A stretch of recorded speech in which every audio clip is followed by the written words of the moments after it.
Yeah. The mighty Kansas City Royals. Anyway, ladies and gentlemen, welcome to the Sober Swole podcast. My name is Jake Howard. Woo! And I go by DJ Swirl. Chocolate and vanilla swirl. And before we get started, we'd like to give a shout out to Royalty Nutrition. To help me out with that, as always, here he is, Warhorse. Hey, it's Warhorse. Do you want your workouts to look like this? Or do you want your workouts to slay?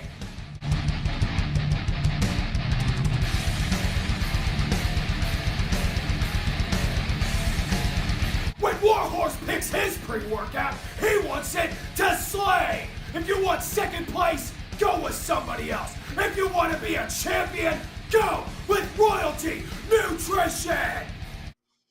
That's right, ladies and gentlemen. Royalty Nutrition is a veteran-owned and operated supplement company that doesn't automatically use the cheapest ingredients possible while making their supplements for you.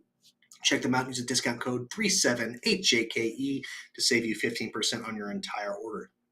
My next shout out of this evening will be to Gorilla Gains. That's gorilla-gains with a Z.com. They are a fitness apparel company that you can wear comfortably in and out of the gym. They also make great equipment that helps keep you safe while you train. Check them out. Use the discount code JAKE15 to save you 15% on that order as well. I give a shout out to me. Check out my Patreon. It's patreon.com/HakeJoward.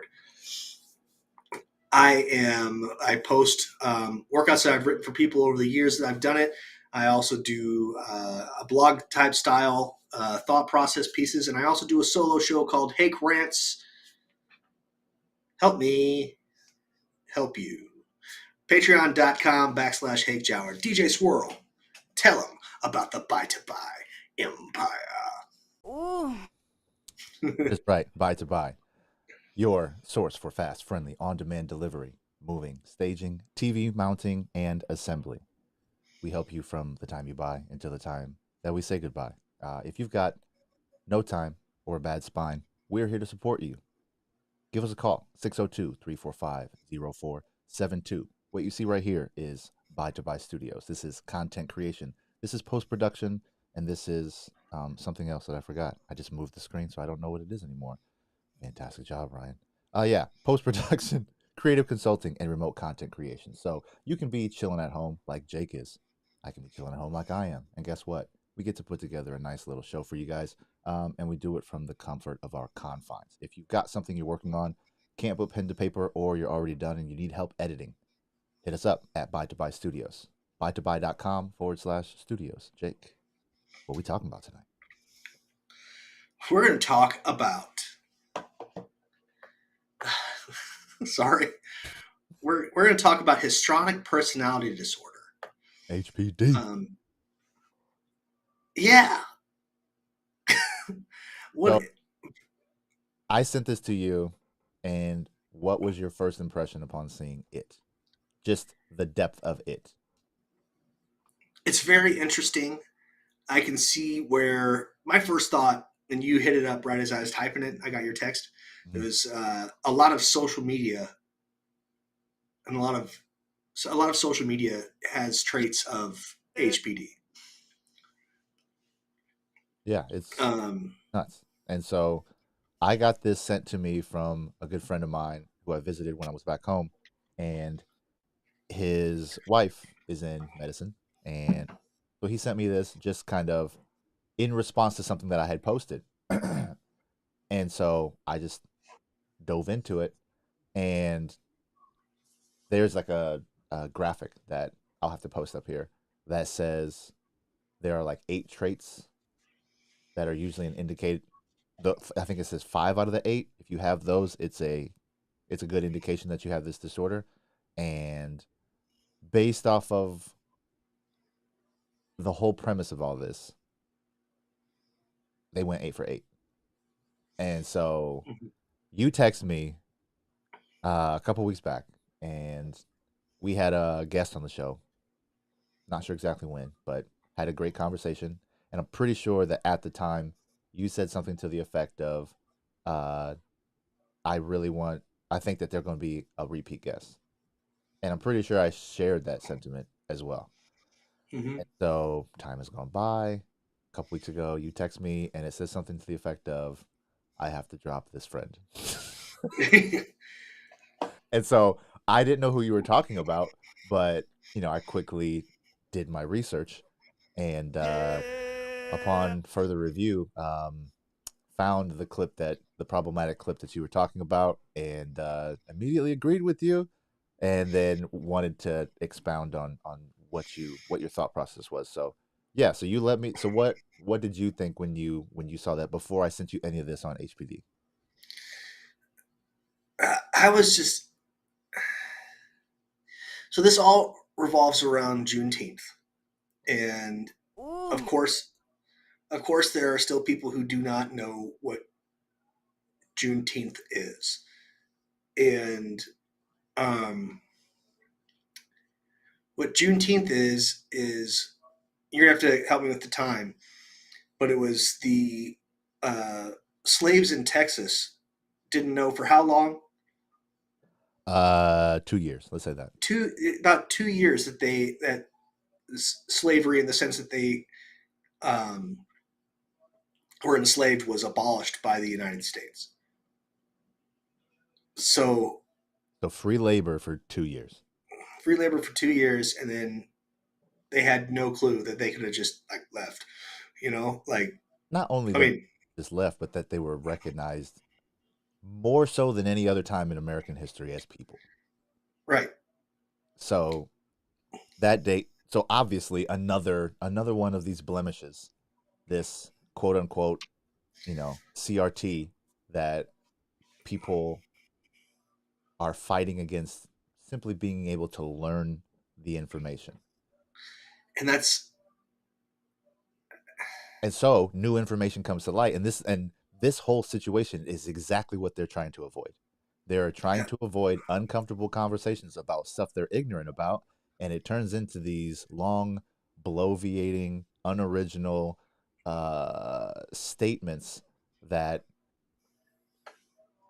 are passive aggressive in nature and apparently are telltale signs of HPD. Yeah. So I'll read a excerpt from the clevelandclinic.org. Histrionic personality disorder, HPD, is a mental health condition marked by unstable emotions, a distorted self-image, and an overwhelming desire to be noticed. People with HPD often behave dramatically or inappropriately to get attention. And it goes way deeper than that. My God, the deep dive I did in HPD before we came on the show. But I'm sorry? Without even trying to. It just hits you. Yeah. Pow, pow, pow, pow. And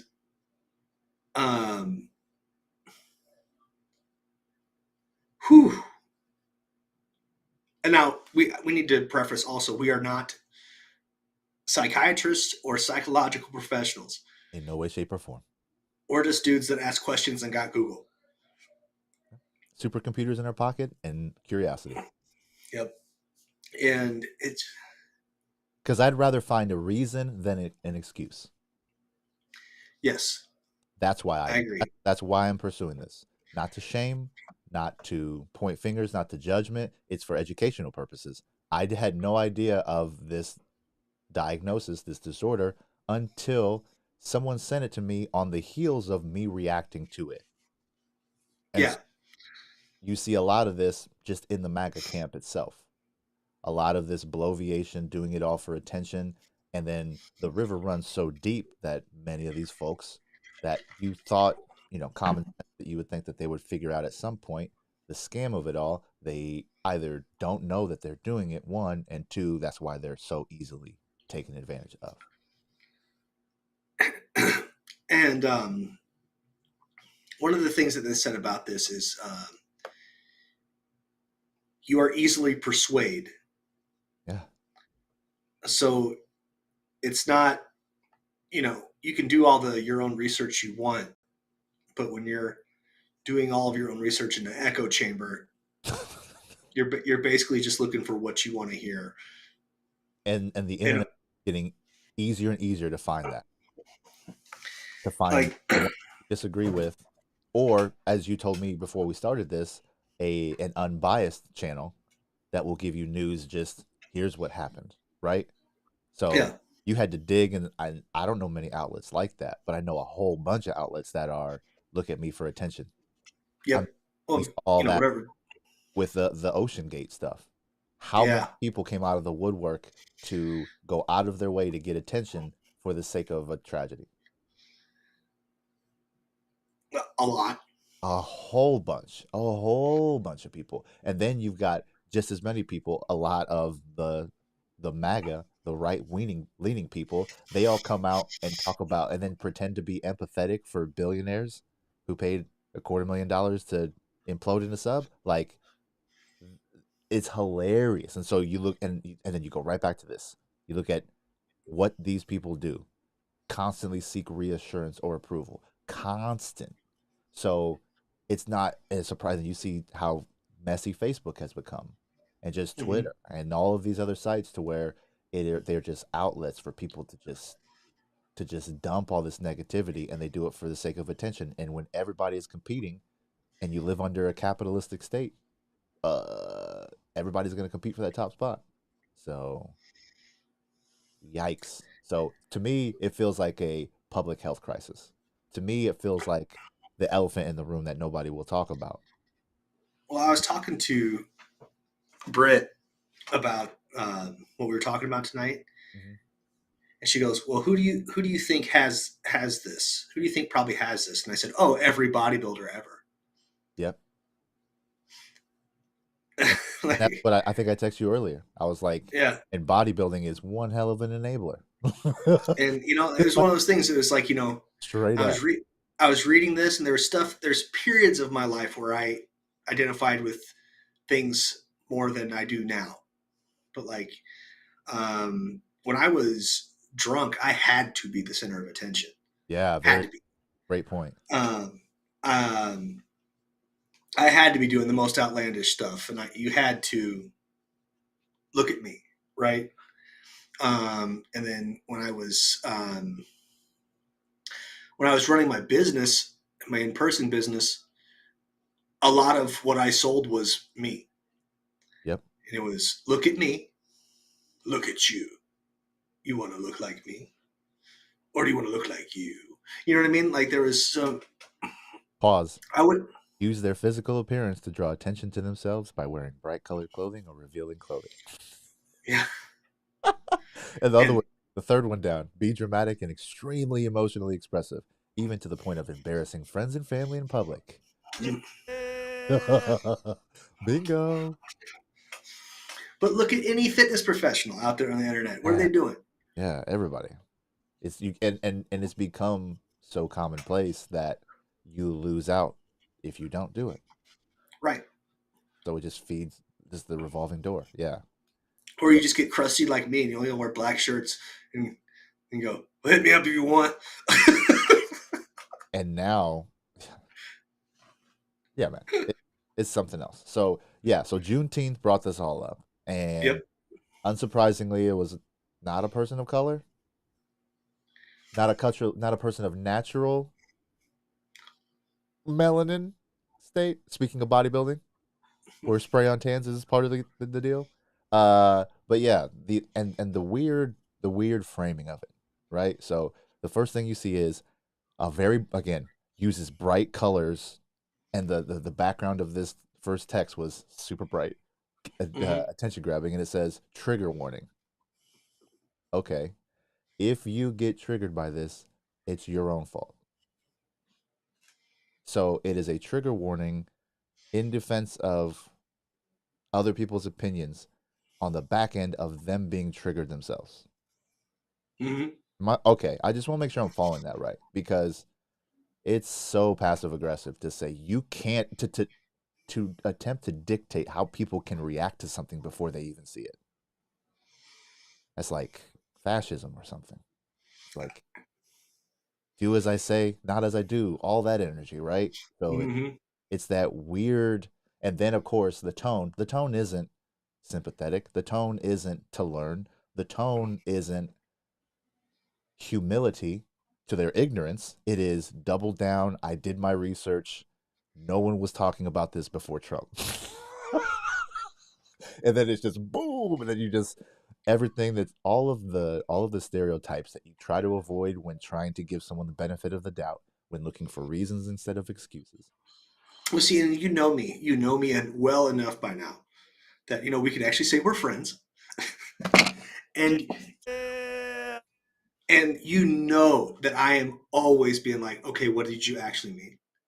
Yeah, yeah. Okay, you said something out of pocket, but let's dial it back and let's examine that. Let's examine it. Like, all right, like, do you think is that what you actually think, or were you just seeking attention when you said such a thing? Like, I am the most forgiving and like, come on, guy, person that I don't know, but. And so, how quickly did that natural instinct of yours turn? Oh, like immediately. Oof! There it like, is. See, like my thing is like I will not immediately discredit you based on your political opinion. Yeah, fair. Because I understand that in a lot of ways, people aren't just cookie cutter, left, right, up, down. Spectrum. There's, I like a little bit of this, I like a little bit of that, but because I like this a little bit more, this is where I'm going. Sure. And like, okay, that's how humanity works. It's not really supposed to be crazy tribal like it is. But man, dude, I just, when it comes to race relations, Juneteenth is pause. But I'm pretty sure at some point in the video, there was also something to the effect of, I've also talked to my black friends, my other non-white friends. Wasn't that mentioned as well? Just yeah. So that way you can't say that? Yeah. Because they did their research? Yeah.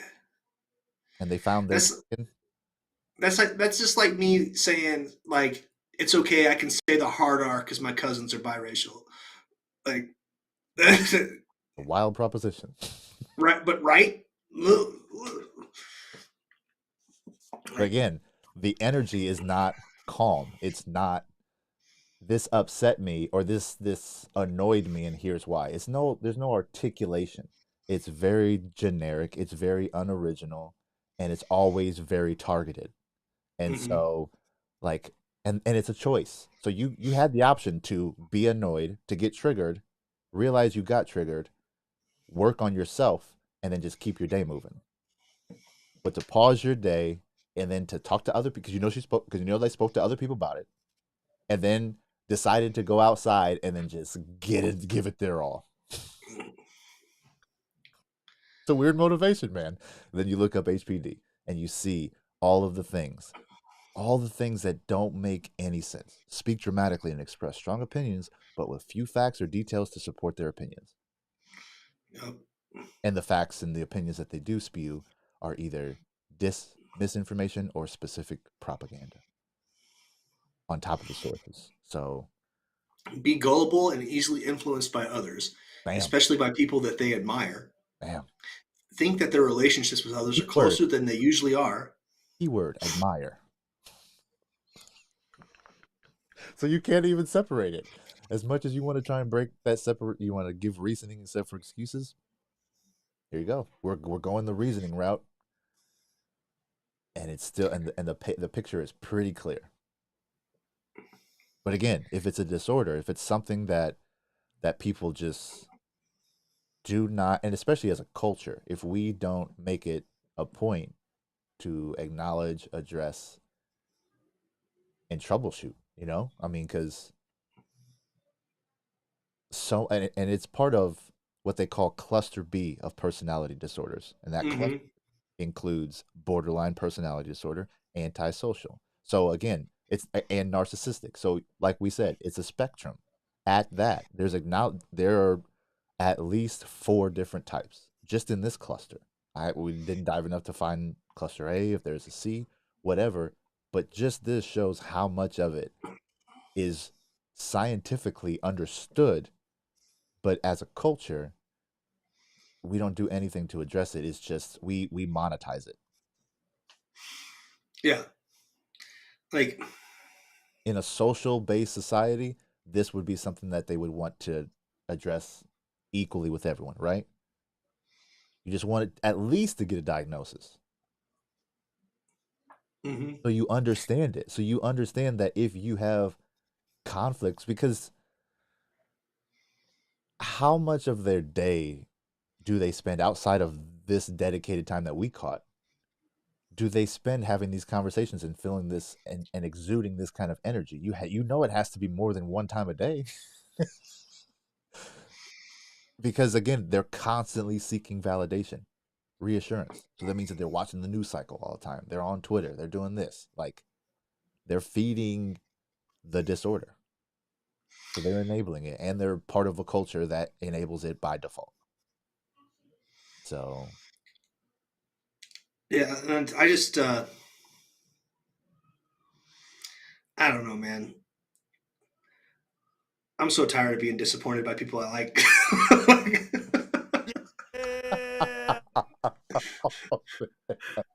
Anthony Hamilton song, "Sick and Tired of Being Sick and Tired." Like, it's real, man. I can't tell you. Ah, man. I have these conversations, and there was a video that I posted, a track by Joyner Lucas. It's called Broski, and it's this 4.5 minute long track about people close to you who are down with you through your rise, but then hold resentment against you when they don't get what they think is their fair share of your earnings, your come up. And so and so, I posted it, I shared it, it got, I got comments about it, people hit me up about it, and then they shared it, because it's like the same energy. You're so tired of having to be being disappointed in people, but these are disappointing times, man. Yeah. Really are. And the disappointment that I felt from this former guest was on behalf of another former guest. And that former guest is Black, Indigenous, and pansexual. So it's like, and then on the same day, for Juneteenth, they went out of their way to express a completely different narrative. Completely different. Did that rub you the wrong way at all? Did you feel triggered? No. And she was basically naked. Yep. So it's shout out to. Well, like, are you pulling up her I'm stuff?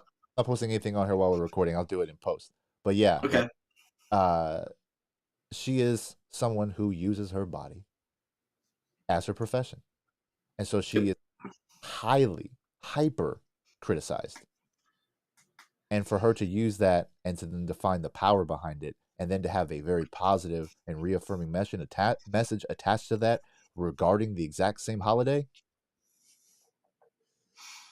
meeting the other person halfway goes out the window. So I think that I'll read. So this is Lulu. Yeah. Lulu La Duchesse Derriere. Oof.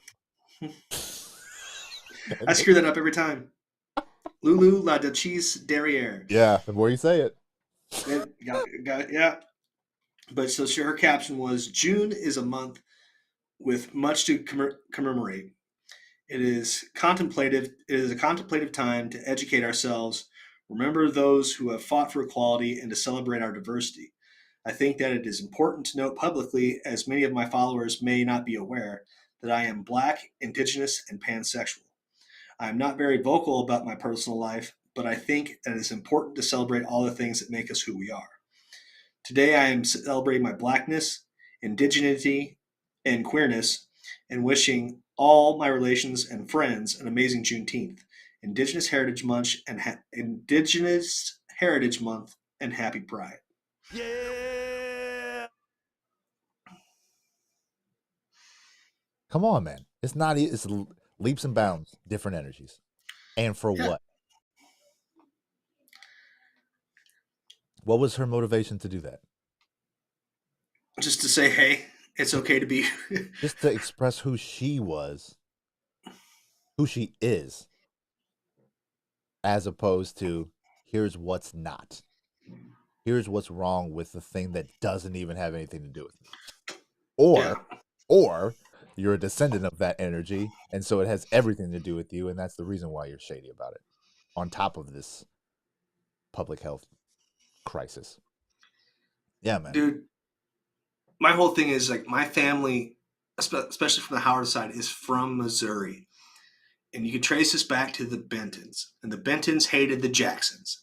But here's a story about one of my relatives and Andrew Jackson getting in a duel. They like legit hated each other. They fought all the time. But the Bentons were slave owners. They were pro-slavery forever. Thomas Hart Benton was a senator, and he was like, I want to be a representative in what state? Missouri. Did Missouri secede? Yeah, Missouri was a slave state. Okay. So Missouri, that right on the border of the slave and the Union states, but there were also states that just said, nah, we're not going to leave. Well, so Missouri was able to become a state only if they could make Kansas a state, because they needed to have the balance of free states and slave states. So there you go. That's why there's still the sports rivalry between Kansas and Missouri. Gotcha. Fun fact for everyone. Yeah. But no, so it's like, so I had this relative who was this big pro-slavery guy, and then he became a abolitionist towards the end of his career after he was like, wait, and then he wasn't elected ever again. And it's like, yeah, weird, right? Weird. And then, so it's like, if I dive into my family history, yeah, you know, so we weren't the best. So you know, like, so do you have any motivation to hide that? No, I said it on a very public podcast. I understand. But, though, like, if someone were to bring that to your attention, with you not having this transparency, do your brothers feel the same way? Does everyone in your family like? I think that, well, you gotta leave Jordan alone.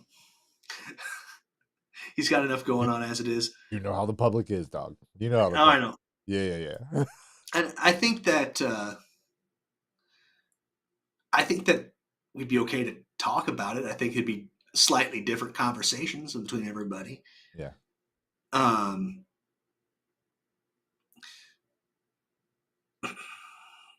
You know, I think that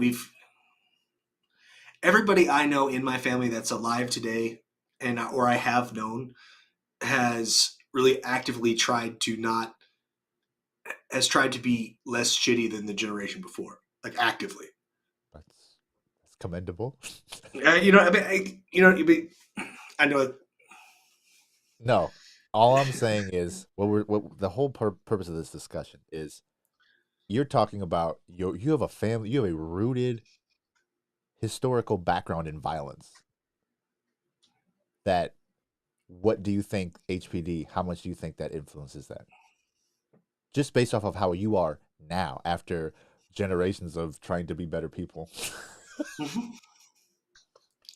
Because you're bringing up names that are how many years ago? How long ago was it the Bentons and the Jacksons, to where it was like, how much of their HPD played into the constant fighting? Because a lot. If there's any kind of humility, you probably figure out how to be diplomatic about it, as opposed to trying to murk each other. Well, I mean, if there's one thing we are, it's definitely cocky. We can sling some shit with the best of them. So to piggyback off of that, Lulu's posts, it's overly sexual, just in layman's terms, right? Overtly. So she but some of this is attached to inappropriateness, which I don't want to do that. And a lot of it feels like it's on stage, so it's part of her persona, right? And so a lot of these things, which are being dramatic or emotionally expressive are directly attached to her showmanship, her showwomanship. Mm-hmm. So it's important that that distinction is there. And so she's not just like this all of the time. But there is a degree to where she could hit one or two, three, she checks a few marks off of this because as the this all this information states, 3 to 5% of the entire country, what they guesstimate, has it. And then 9 to 10% of the country has at least one personality disorder. So it's like, as we said, social media, the instant gratification, all of that stuff hyper focuses all of this stuff, and so it just gets worse.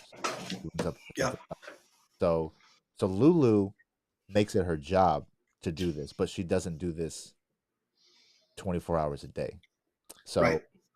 coming full circle in all of this, there was a celebration at the White House, Pride Month, and I think specifically during this time, it had to do with families. And so anytime when it's a heterosexual, a traditional family structure, when it's a family affair, there is a level of PC behavior that you can expect.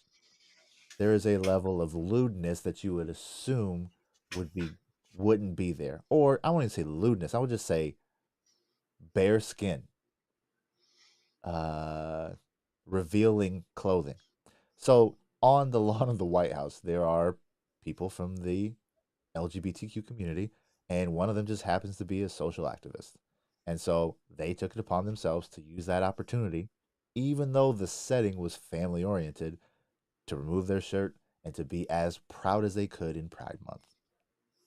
And so there's a whole bunch of backlash and all this stuff plays out. And then they respond to the backlash, and most of it is pride. Most of it has to do with ego. And so then you look back at these stats and you're like, all of this, the only thing more, so it says, use their physical appearance to draw attention to themselves by wearing bright or revealing clothing. You don't get more revealing than nothing. So, Yeah. and being a trans person who has physical enhancements, it draws even more attention. And so the people who might be prude or considered prude would take highly offense to that. And so, of course, it stirred up a lot of conservatives and people who find reason to take aim at that community anyway. So it's just like what we were talking about with Lizzo with the flute thing. It's like you were playing the slave owner's flute, like high five. It's encrusted with diamonds and all this other stuff. We're like one of those things that nobody was asking for. I want to know who was really looking for at a PG event was looking for nudity to show pride. Like that just sounds like another wild proposition. Why do you think that the payoff is worth that?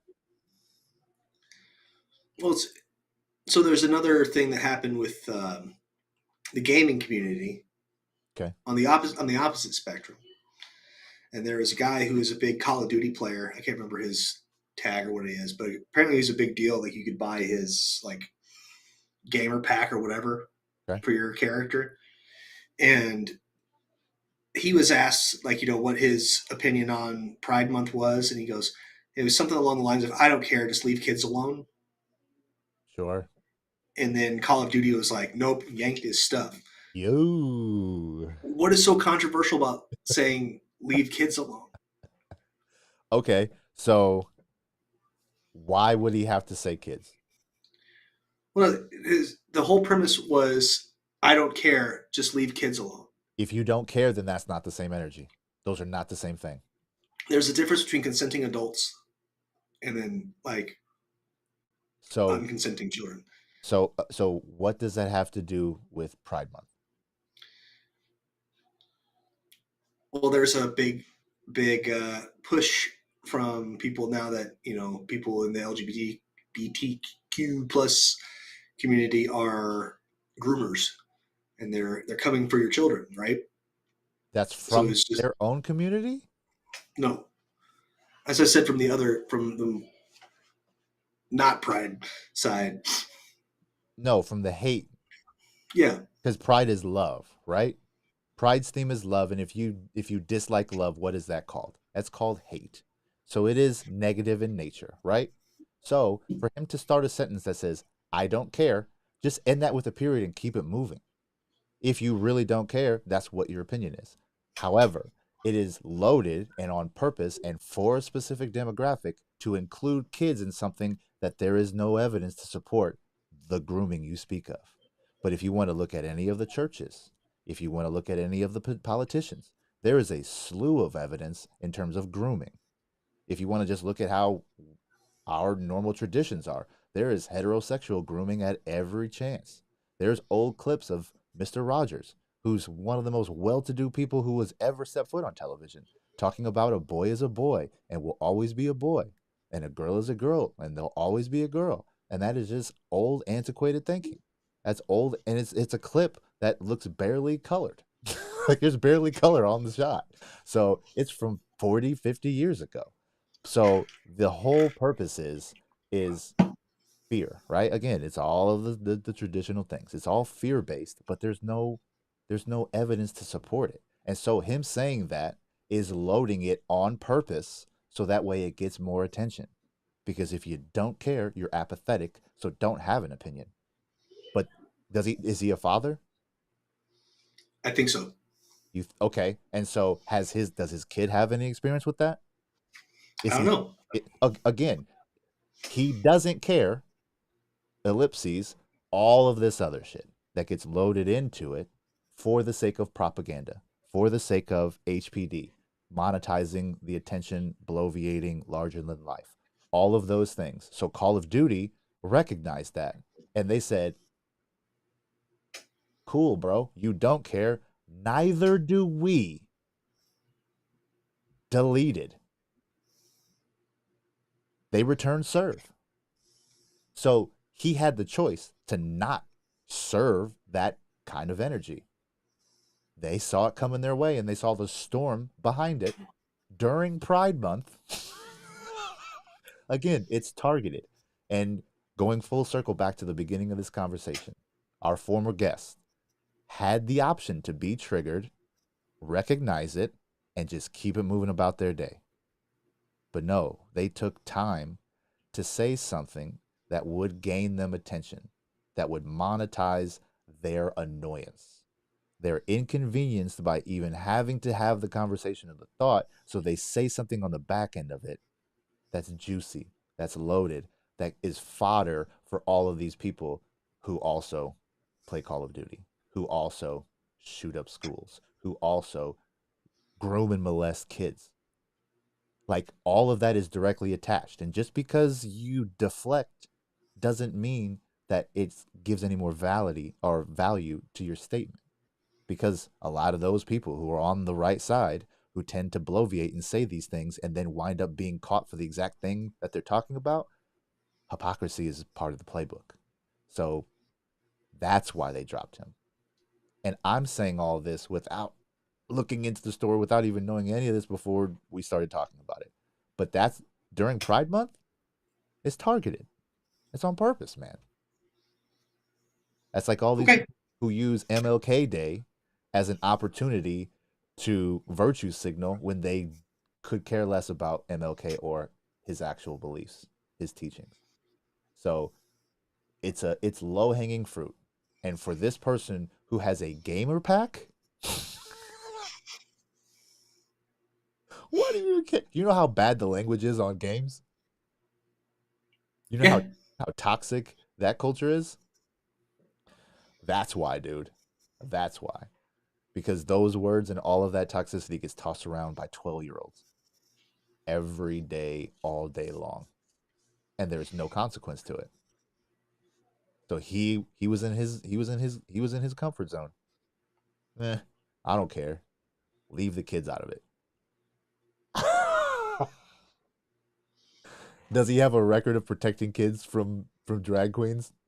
No, I was just. Of course he doesn't, dude. No, you don't have to look. You don't have to look because you know he doesn't. I know he doesn't because he would have said so. Why would you have done that otherwise? It's because it's simple, and there's no consequence normally, unless you have something to lose in the back end, and the makers of Call of Duty did, and so they put their foot down. But they're also the people who have had him this whole time, right? Mm-hmm. I doubt this is the most problematic thing that he's done. Highly dubious. Yeah, I haven't. No, I'm just saying, man. You brought it up, and so Yeah, I pulled a. Here's what I heard. you did your own research. This is No, hey, I heard this is true, so you don't have to pay taxes, right?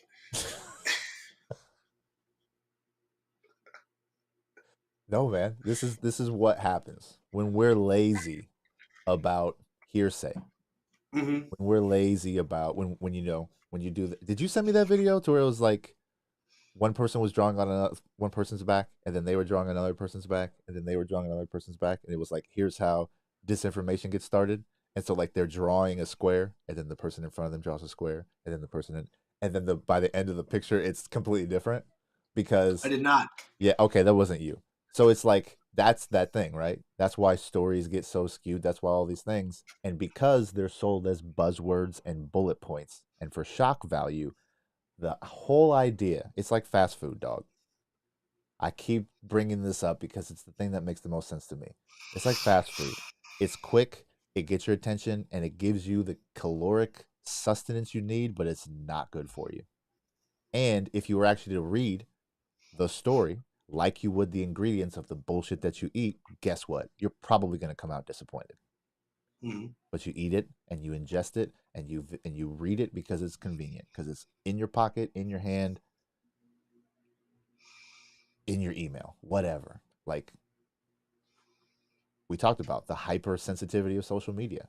They are doing all this research, and then AI is doing it for them that shows people respond this way to this thing, and then they feed that to us. Like we're getting bombarded from all sides with this stuff. So the idea that, like you said, you're tired of being disappointed in people. There are people I like. People are disappointing. Like people I have respect for. Yeah. But there's also people who are tired like you, and so they'll just not say anything. And so they'll just tolerate bullshit behavior. And that's what it will turn into. So I'm just going to be that stopgap, I guess. Because that's what I saw just on the surface level without actually trying to dig into the person. Because if you've got that little care, I don't care. Full stop. Still got his subscriptions, still got all of his money, doesn't get affected, and he can still be a bigot. He can still be ignorant, still be undereducated. All of those things would still apply, and he'd be just fine because he's protected by the money that he has. But now his pocketbook is in jeopardy because he felt compelled to toss something else in there. And the saddest part of all of it, he's now going to get bankrolled by the people we've been talking about. Because they're like, yeah, say that shit again. Say that shit again, dog. There are at least as many people that will support that hate as they will that love, like Call of Duty does. And they'll complain and they'll say, "Oh, I won't buy this game. I won't drink Bud Light," but then they'll buy another Anheuser-Busch beer. They'll complain. They'll be a Trump supporter, but still be on Obamacare. Like all of those things happen on a daily basis, and at scale so large that if you actually knew that and that actually mattered, it might make a difference, but it doesn't. So there you go. Fantastic, man. HPD. HPD, it's everywhere. How many checks did you get out of the 8? Didn't I send you that picture? Maybe. Again, it was a week and a half ago. Nope, that was for AI. There's the June. Where did you? Where did you send it? June 20th. It was the text message. Okay. Yeah. So it says HPD diagnosis criteria for this disorder require meeting 5 or more of the following persistent behaviors. Needs to be the center of attention. Is that you anymore? No. That's not you anymore. Okay. Seductive or provocative behavior. No. Uses appearance to draw attention. Yeah. I mean, you've Look at literally me. got brands on right now. Yeah. Shifting and shallow emotions. Your emotions are pretty deep. Like they're layered. Yeah. Okay, they're not shallow. impressionistic and vague speech. No, I try and speak with a purpose, With I think. specificity. Dramatic or exaggerated emotions. Depends. Am I joking? Yeah, no. Or is it all the time? Is that like what does that mean? What does it mean? I'm gonna give you that one. Okay. Just because. Okay, before we keep going, suggestible, easily influenced by others.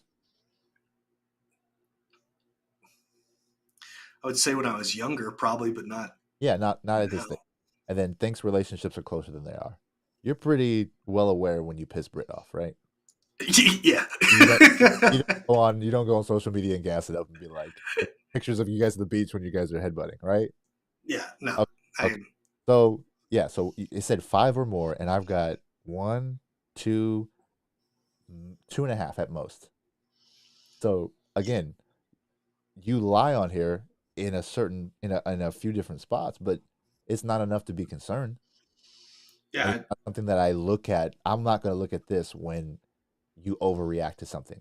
Only in that situation will I look at this, but it won't be.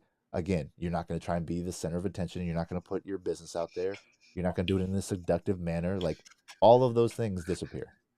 Well, the problem that comes up then is I have a whole show where I was like, I want to talk about me. I want to talk about, you know what I mean? Like that's the whole premise of this show. But And where it's like, do it? You do it in a very specific and selective place. You don't do it on every channel. You might advertise, you might say come check this out, but you always funnel them down to this small thing. The people who right. do this, they want everybody's attention at the top of the funnel. They just want your awareness. That's it. No, I think the only time that we've had someone on where I was like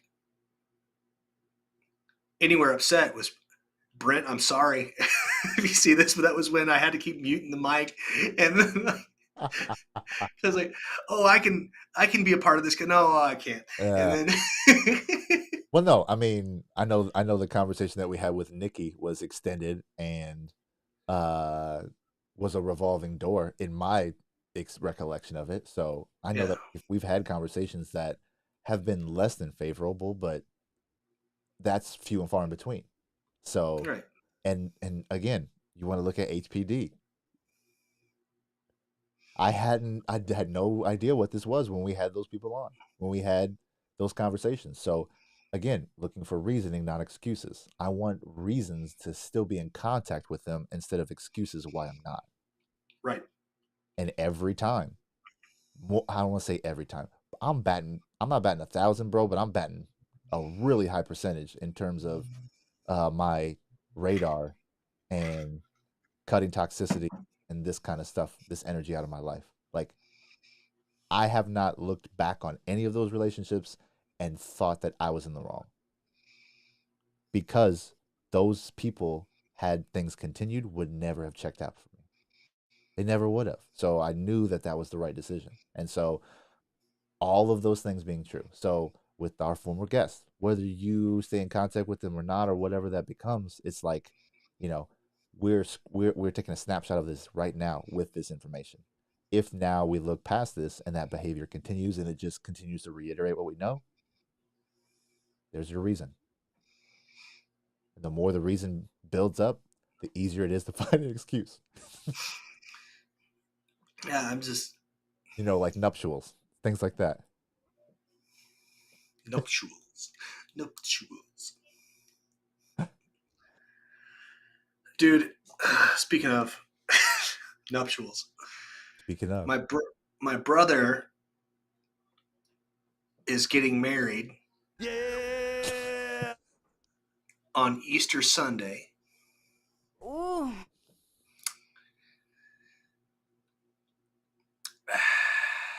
Now, it's all you. The woman he is marrying,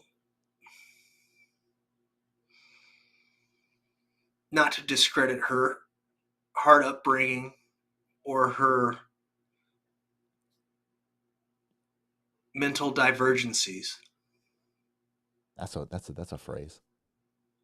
Well, she's on the autism scale, and I'm just going to assume there's something else too. Okay. But not just me, but the youngest brother got in her ass today. No plug intended? No plugging. But so we have a family chat, and one of the things we used to do on Sundays is we'd watch NASCAR and take naps. Hey yo. And Mom's favorite race car driver was always Jimmy Johnson. And 48? there was and there was something in the news. There was something in the news. Jimmy Johnson's mother-in-law killed her husband, their 11-year-old grandson, and then herself. Yeah. So I posted that in the family group chat, and I said, looks like Jimmy Johnson's mother-in-law had a Benoit moment. For those of you who don't know, Chris Benoit murder-suicided his wife and son. And I, just as a hey, I'm just want to, Yeah. as a family that watches NASCAR, I want you guys to be aware of this if you're not aware of this yet. And this young woman waited a whole day, saw Mom say, "Oh no, that's tragic." And then her response was, "You know what's tragic is I don't have French fries in front of me right now." Oof.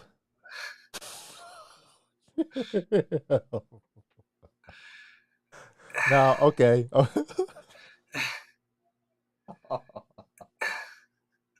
Oh, dang.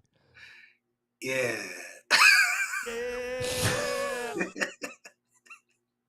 Okay. But you said spectrum. So is that level of coldness, is that a normal thing? No, this wasn't cold. This was her just trying to jump into a conversation that she hadn't read to say that she wanted French fries. And who was the first to reply? Oh, me. Okay. And it went through a whole thing, and I was like, what was your first response? well, because I was trying to shrug it off like let's just divert this conversation. Maybe not like back directly to the tragedy, but like just somewhere else to a laughy, ah. And I was like, good God, you're going to make me work out again today. Okay. Just to Yeah, that was not even,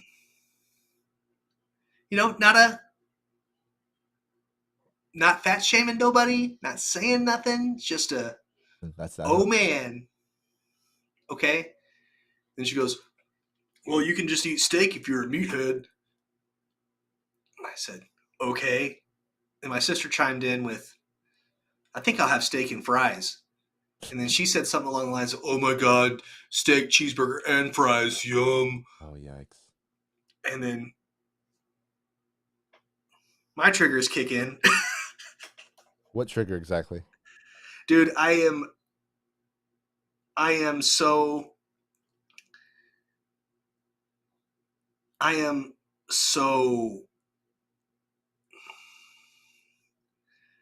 people unbiasedly, unabashedly, unhealthy on purpose upsets me on levels I can't explain.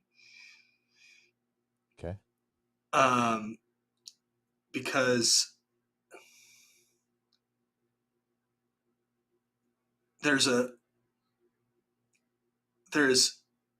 I hate that culture. I hate that I was a part of that culture. I don't like that my family, in some aspects, is better than others, but a lot of my family is still stuck in that culture.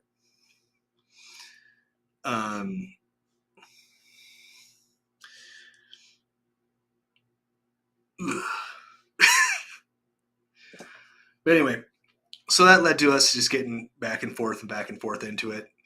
And she said something about, nothing you could say could ever hurt my feelings and blah, blah, blah, blah, blah. So I texted my brother and I said, please tell your betrothed that I'm not the one, basically. You know, just let her know that I'm being as nice as possible, but I'm not that dude. And I will make her cry. Okay. So, I mean, it's my personality. Don't push me too far.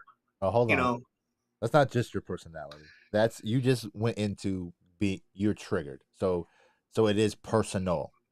Your attacks at that point are personal. Well, I didn't want it to be personal. That's why I was like, please. Sure. Please. Sure. However, please tell her to quit pushing me before I get into it. So why couldn't you have said that to her directly? Because I would rather tell my brother, who is my blood, okay, that this young lady who does not know me yet, okay, you know what I mean? Like if we knew each other, like how me and my sister are, I would say, hey, Allison, watch your ass. And she'd be like, oh, this young lady, it's a different story. Healthy boundary. So I will go. Your premises is on. I will go to who I know, who's in direct contact. But you see how, in terms of the competition, the shit talking, right? That there's not much weight behind you going to him first. That's a kind of like, the intention is good, but it is a cowardly act. Because it is an indirect response to something you've been direct about the entire time, right? So, okay, I can see where you're coming from. And whether the word cowardice is too strong or not, that's up for debate. But that's the word that comes up first, is because you are choosing. You said rather, because you would rather. So you chose the safe route for your own sake, not for the sake of deading the conversation. That's not for my own sake. I did this for my brother's sake.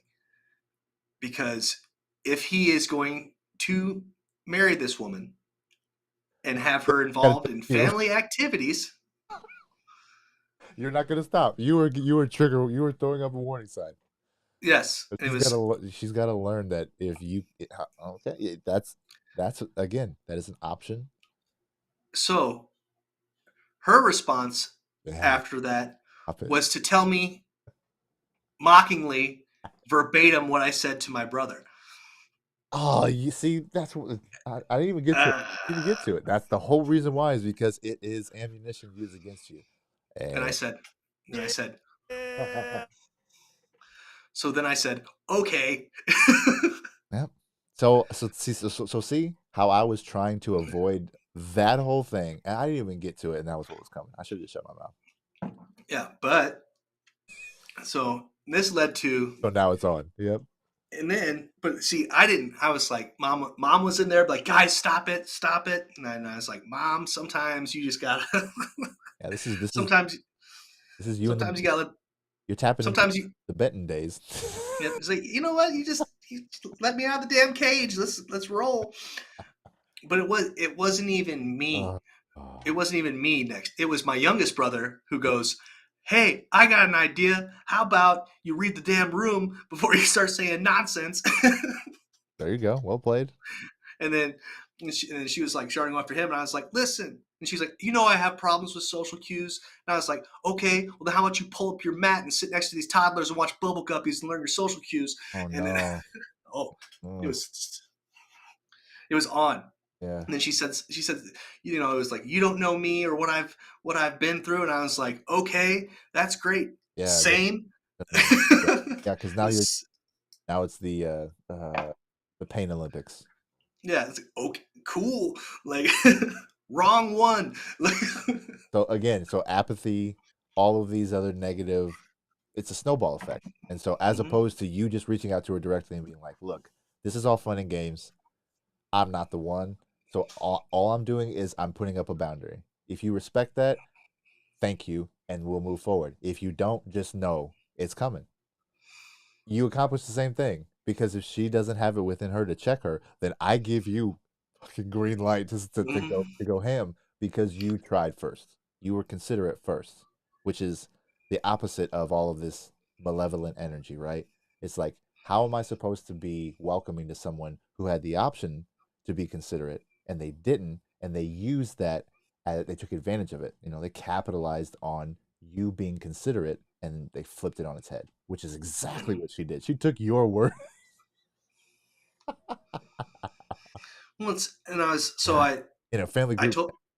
And I told Jordan. I said, "Hey, we need to have a conversation, Mr. Howard." He goes, "I'll call you in 20 minutes when I'm off work." Dang. Oh, so he's watching all this at work too. Oh. Yikes. So he calls me, and so my brother is on the autism spectrum. So how I have to treat him, not like I would treat our conversation. Yeah.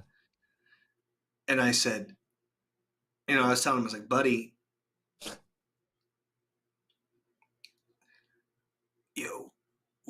I don't think she's ready for a marriage. And he goes, well, she's going back to therapy. And I said, well, what does that mean? Yeah, therapy's great. We should all probably be in therapy. If we're not, probably have some more. But, what does that mean? What is that doing for you? What is that doing for you, your relationship? If she can't handle a group chat and acts like a child, what happens when, let's say you get her pregnant? Now you have a grown adult child and a real child, and you're married. Like, how much of their life are you a part of? I would love to be, I've said it before and I've said it again, I would take Jordan with me everywhere, to every social event or any social thing that I ever do. And she is a hindrance to that. If she didn't suck so much, I'd take her too, man.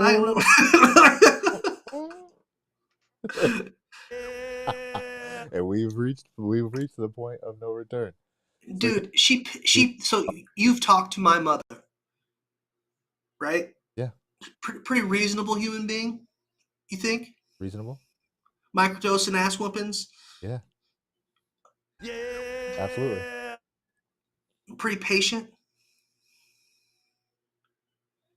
She pissed my mom off. My mother. She pissed my mother off, which is one of the hardest things to do ever. And she lied to my grandmother. So okay, my respect for her is gone. It doesn't exist. No, we're peeling back the layers. Because this is not only did you fuck with my mom, but my recently widowed grandmother. Like, fucking bitch. Like, God. Oof. Okay, so yeah, triggered. So yeah, maybe something I could have shrugged off. There's no more shrugging. Yeah. No, just fuck you. So basically, you're not a fan of her being privy to your family chat. I'm not a big fan of her. Yeah. In general, and then she's in this space where you guys feel free and open to communicate with one another. Well, that was the one thing she said. She was like, well, if we're going to be brothers, I'm going to treat him like my brother. Yeah. And I said something along the lines of, oh, you want us to be your brothers? Well, stand the fuck by. like, do you see how I talk to my sister, who's one of my best friends? Every conversation we open up, it's never just hello, it's sup whore, and then like we get into it. That's our relationship. And it's not like, you know what I mean? She's coming back at me too. That's how we communicate. You want in? So, ooh, you better toughen up. Learn how to read a room. Oh, those are two different things. Learn to toughen up and learn to read a room are two different steps. So yes, but what it sounds like is she is trying to hold serve. She is trying to follow suit. She is trying to live up to an expectation that she knows is abrasive. And so But it's possible. if she doesn't come correct, then she is a pushover. Correct? No. There is a difference. So Brittany is not a pushover. Sure. Established. Brittany will hang. And Brittany will let you know when you've crossed the line. And you better. What about vocally, though? Oh, yeah. No, she'll let you know. In a text bubble? In a text thread? Or right to your face. What? No, I have no question. Oh, yeah. I feel like she's motivated with helping them do it face to face. No, people know not to cut. People.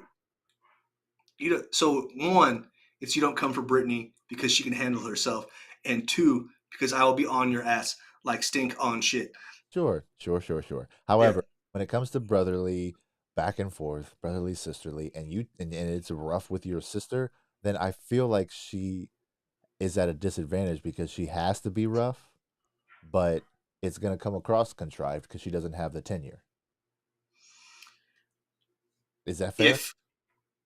No. So I can see where you're coming from, but if the transgressions against my mother and grandmother had not occurred, okay, there's no hope. There's no coming back. There's no hope. Okay. No. Okay. Like so now that we've reached a reasonable and ironed out conclusion, you messaged me and said that you had to pull a me. Oh, no. I haven't pulled a you. Okay. I'm probably still going. Oh no, I don't like those eyebrows, man, at all. I'm not a fan of those eyebrows whatsoever. Shifty. I feel like you've had too much time to think about it between. Dude, listen. She can be the worst person ever. In your opinion, allegedly. In my opinion, allegedly. But the thing is, I have to let Jordan figure it out. Yeah. And I'll stand up there. You'll put on a poor poker face. Oh yeah, the whole time. And the reason is because you love your brother. Exactly. Okay. And it's one of the things I struggle with is it because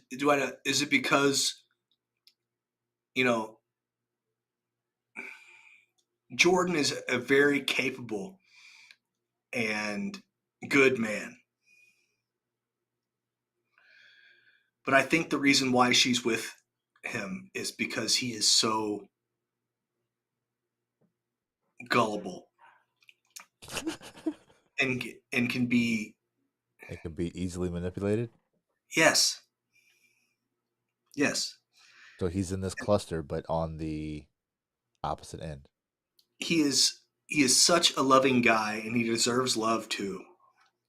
Antisocial. Yeah. But he's also very social at the same time, like with his Dungeons & Dragons people and. Yeah, this is part of that cluster B. So it's got narcissism, which that doesn't sound like it is. Borderline doesn't sound like he's going back and forth. Antisocial, it sounds like he would rather not. Yeah, I mean he's got games to play and place to not be around people. And I think that the simplicity of their behavior based off of who they are as people on the spectrum, I feel like that is, it adds context to this conversation, because whether, and my wife works with what I guess the term is specials now at school. And so I don't know if that's normies or however you would refer to people not on the spectrum, but it's like, just because people don't have any kind of disorder of whatever nature doesn't mean that they're inherently better at relationships. Doesn't mean they're inherently better for one another. So like hearing you talk about how to an effect saying that the nuptials can't happen. Like, if there's anyone who has a reason, they should not be. Based off the text I got, that was going to be you. So, apart from wanting to do that and that desire, because I've been a part of a few different weddings aside from my own, to where it's like the people who are paired up walking down the aisle for ceremonial parts, they're paired on purpose because other people wouldn't do well together. So like there is a friend base that doesn't like, like you don't like Brit's friends, Brit doesn't like one of your friends, right? Like that kind of stuff happens. And so it's not uncommon to have some kind of animus within your own wedding party, let alone your family. So families are messy. They talk about Thanksgiving and stuff like that for a reason, right? Because there's messiness in everybody's family. So the idea that I've also been part of nuptials to where it was like there was physicality the night before. And you're just like, and so you want to talk about indications that people shouldn't be with one another, but there's alcohol involved, but there's all these other factors involved. And then you look down on my timeline, I look up and I see their wedding anniversary. Like, and this was 12, 15 years ago. So it's like, that was an indicator. But because I was on the outside looking in, I played my role and I didn't say anything. And there was, oh man, now that I think about it, that dinner that night before was messy as hell, bro. It was so messy. I completely forgot. Is this the Vegas trip? No, this is a different one. Completely different. No. Man, I forgot all about this shit. Yeah. So it got messy. And there was alcohol involved and there were other factors. But yeah, there was some aggression that was concerning. And from the outside looking in, I'm sure the staff. What's up, Flex Chef? Oh, Flex is here? Yeah. And but yeah, man, there was physicality involved in some fashion. I was on the outside looking in. It got taken care of and they're going strong. So it's like, hearing you say that their partnership is untenable because you don't like her, like no. I think their relationship is untenable and doomed because she's because of her. I think the best partnerships are two people that could be perfectly fine by themselves. Oh, sure, dude. But they join together and work together great as a team. Yeah. She could never be by herself. He can? Yes, he can. Okay. He's done it. Okay, so why did he choose her? Because she put out.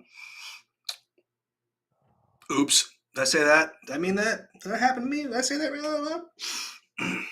Oops. Well, that's oopsie. That happens with many relationships.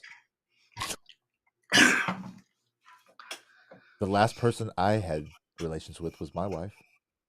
Same. So technically, well, my wife.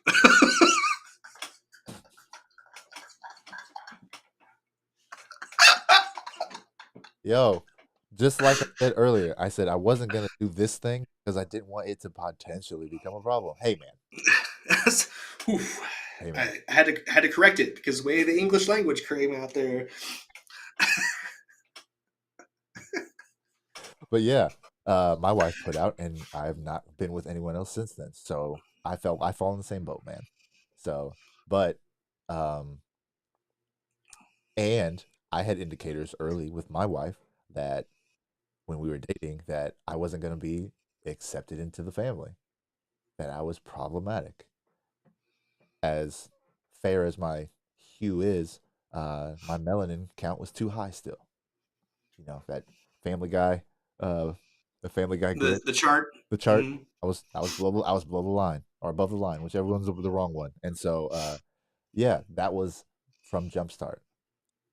Fast forward to now, it is a laughable thought because of the relationships that I have. So, but that does exist still. It happened within my own family personally. So it's not surprising, any of those things. But my whole thing is I hope I'm wrong. I hope I'm wrong. Fantastic. Just for my brother's sake. Yeah. So at the wedding, you're just gonna have a great time, and you're gonna give that smile, that face, and thumbs up, and let it happen. Whatever slop mess I get to walk down the aisle with, and and it's such a weird time. I don't know if my wife's going to be able to come, so it might just be me and the girl and the little girls. Can you say that? Can you say that in a different way? Well, so I don't know if Brittany's going to be able to get time off. That's what I mean. We're gonna watch back, and you're gonna get it on the playback. It's fine. Well, I have some issues.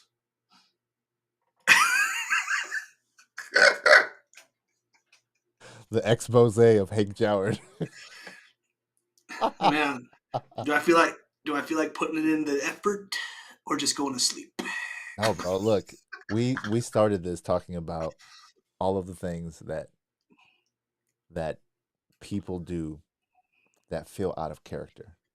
Mm-hmm. And I one of the notes I put down on this in reference to sketch, right? Refer to a person who acts like this as sketch because they come across as a caricature of themselves. And it's like when you see it, it feels unusual because you think, why would they choose to act like that? Why don't they? Why? When I see it, it makes my stomach turn. It makes me feel and react in a negative fashion. That doesn't happen with them at all.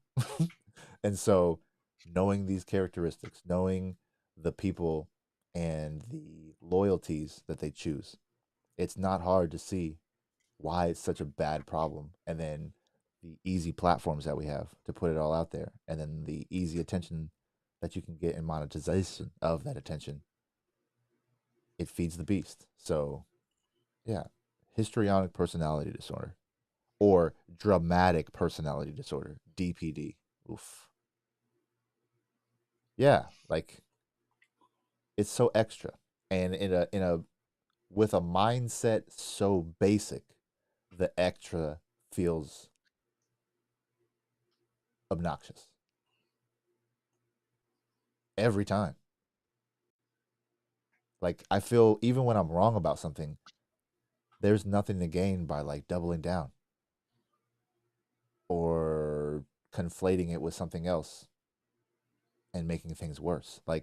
There's no benefit in my eyes. So and what I don't want to do, like you said, you're tired of being disappointed in people. I don't want to become apathetic. I don't want to be numb to the things that leave a bad taste in my mouth. Yeah. Because that affects my palate. That affects my ability to be able to enjoy the things that I really like. Because life's about balance. So if I'm purposely numbing myself to the point where I can't feel this specific thing toward a person, I lose the ability to feel the maximum in the opposite direction. Or I narrow that. And so the last thing I want to do is only share the opinions of someone else. Yes. How does that make you feel like you? Again, in terms of caricatures, hearing so much of what they say be buzz and keywords. It's like what's the puppet? What's that called? Not marionette. What's it called? Yeah. Is it marionette? Mm-hmm. That's what it feels like. On a string. When you talk and all you say is somebody else's words, you might as well be a caricature yourself. And I agree. I don't need that in my circle. So, yeah, to any future guests.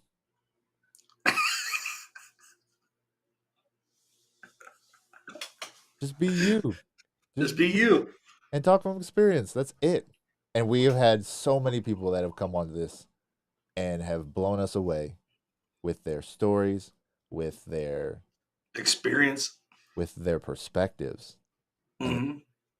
There's so much value in the context that they give that when people give you generic virtue signals, to tell, man. I guess I got to play poker again. I got to get back to playing poker. Me too. I feel like I'm reading people really well right now. But before we get out of here, Yes. the thing you sent me, the email with all the stats, I will get that taken care of this week. So No stress. you get to see my skinny fat body. Cool. I have something I'll tell you off air Ooh. about my back and how I fixed it. Ooh. It's not for the show worthy.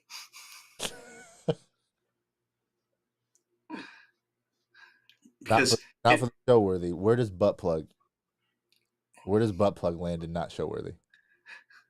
butt plug is always worthy. We've been But you're going an hour 20. It's 9:20. Have we gone long enough and not triggered all of the foul language, porn star? dude, as we've gone and gotten more unhinged, we actually got more viewers. And I know. The funny part is, like, I saw the first one was from like Tokyo. It looked like. Yeah. I'm like, okay, cool. And then more people are watching now as we get further deep into the nonsense. Okay, so here's what happened today. You want to stay on to share this or? Go ahead. All right. So, for my job, I have a moving and delivery service. I had a job today that was a single, or it was a couple moving from an apartment to a house.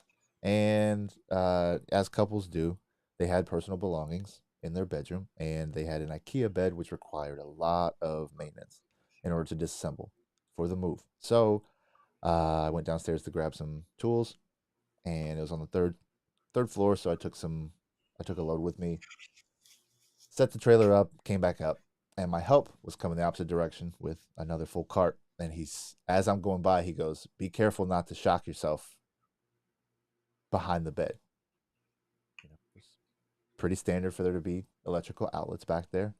And so, maybe he was talking about some loose wiring, or I didn't know, but he had a smile on his face. So I thought, okay, thanks, ? And so I proceeded to go back into the room. And when I went back into the room, there was a butt plug behind the headboard.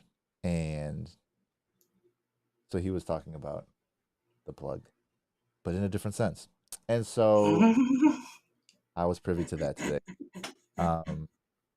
And it's not the first sex toy that I've seen in the process of a job, but it is the first one that was in a spot that probably should have been addressed, and left it right where it was.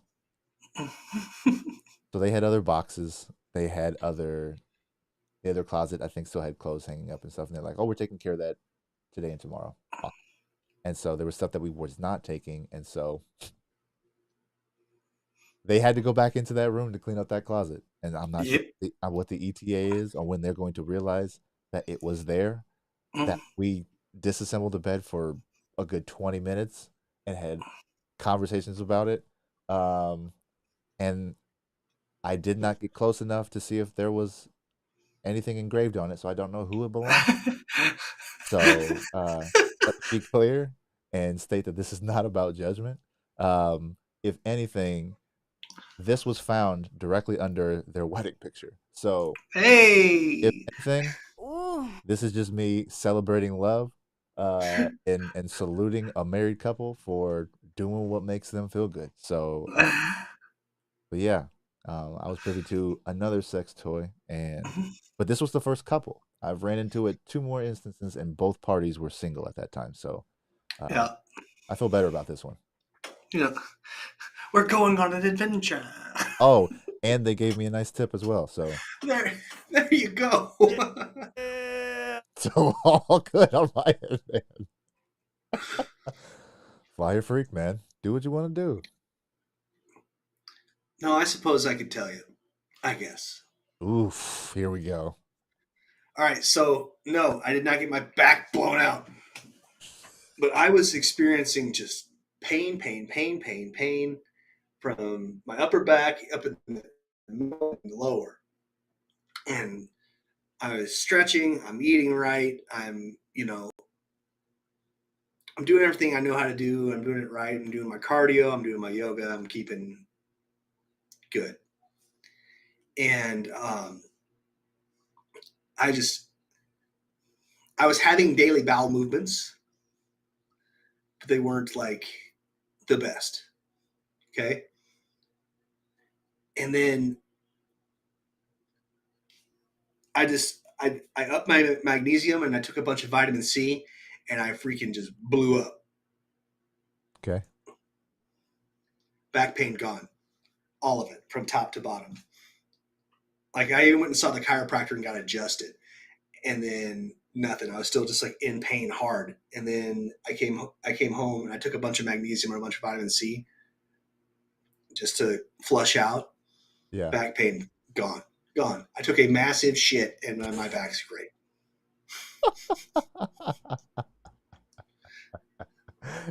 And you wanted to share that?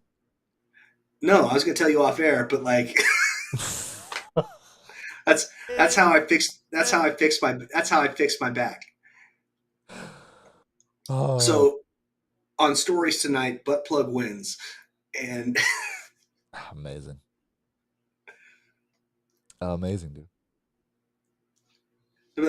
There you go. I'm tired. Let's go ahead and close this puppy out then. What a shitty ending. Yeah. Ooh. Depends on who you're asking, man. Depends on who you're asking. Let's do the Iron Sheik in there. Fuck! Yeah. Oh, I gotta stop. Yes, it is on the way. Ladies and gentlemen, thank you so much for listening to the Sober Swole podcast. Once again, my name is Jake Howard. I go by DJ Swirl. Chocolate and vanilla swirl. Warhorse.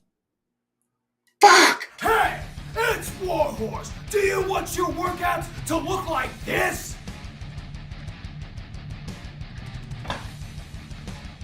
Or do you want your workouts to slay?